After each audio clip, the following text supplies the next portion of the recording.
More spoilers, guys. This is getting absolutely crazy. We're up to spoiler number 7 in just over 3 weeks. Terraria 1.3.6 is just about to launch, guys. Get hyped.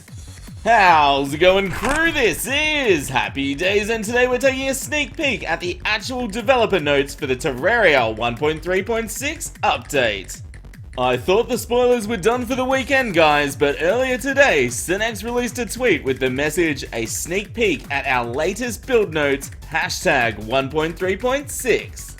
Now, if you didn't know, Cenx has been getting involved with the actual coding for the 1.3.6 update, so I'll put a link on screen if you need to catch up on what she's been doing before watching the rest of this video.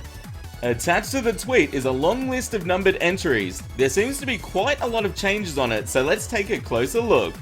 Kicking off our list at number 78, it reads, "Mime mask is now actually a vanity item."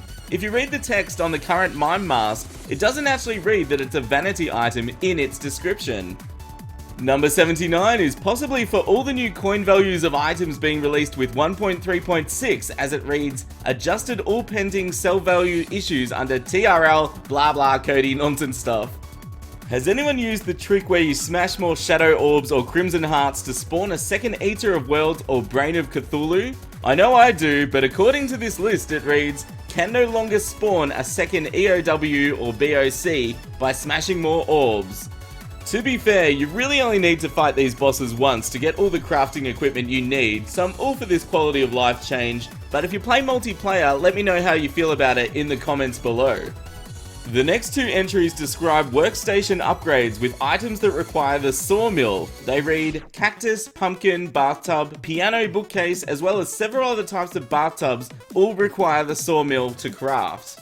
Has the nymph been keeping money from brave adventurers? Entry 83 reads, nymph should now correctly drop money. I checked the wiki to see if there was a message about this not working properly, but I couldn't find anything.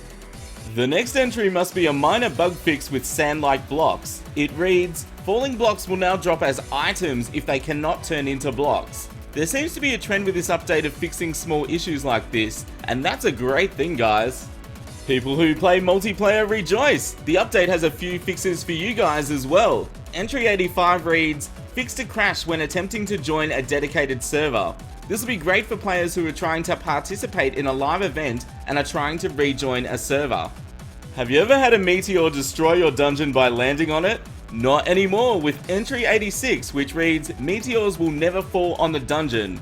This is kinda awesome because some people like to use the dungeon entrance as a base, but it's no fun if half of it's missing because a meteor landed on it.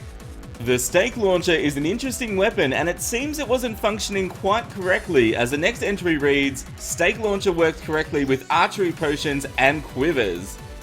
The next 2 entries are what we covered in our last 1.3.6 spoiler video about the fishing and flying mount updates. I'll put a link on screen if you want an in-depth breakdown of how they will work. The next entry sounds amazing if you want to kill the NPCs. It reads, town NPCs that fall off the bottom of the map are killed. I'm guessing this means if they touch the bottom of the world in Terraria, even if there's no lava, they will instantly die. You hear that, Lorenzo the Painter? Your time is up! Get out of my secret base! Have you ever spawned a queen bee by accident when you aren't even in a beehive? Worry no more, as the next entry reads, player must be within 300 tiles of a broken lava for the queen bee to spawn. This will be especially nice in modded Terraria, where several weapons can fire long range through blocks. The next change is huge for those of you that do player versus player or PvP combat in Terraria. It reads, players who are invisible or stealthed no longer have mouse over text or health bars. This is absolutely insane. Can you imagine the sneak attacks that people will be able to pull off now? Especially as stealth attacks generally deal bonus damage in Terraria. Looking back over this list, I can see there's quite a few bug fixes and quality of life updates being done for the Terraria 1.3.6 update. I'm guessing this is to prepare Terraria for the next major 1.4 update, which will likely release sometime in 2019 at this stage.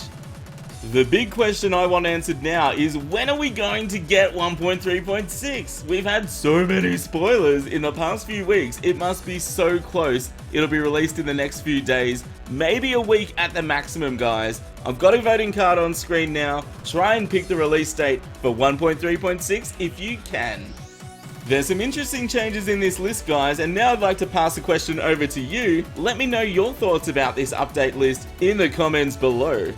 If you're hyped for the 1.3.6 update, smash that like button with a cookie, and if you're a Terraria mobile player looking for info on the 1.3 update, check out my full story about Terraria 1.3 for mobile. And here's the most important part, as always, you'll stay happy and I'll see you soon. This is Happy Days signing out. See ya!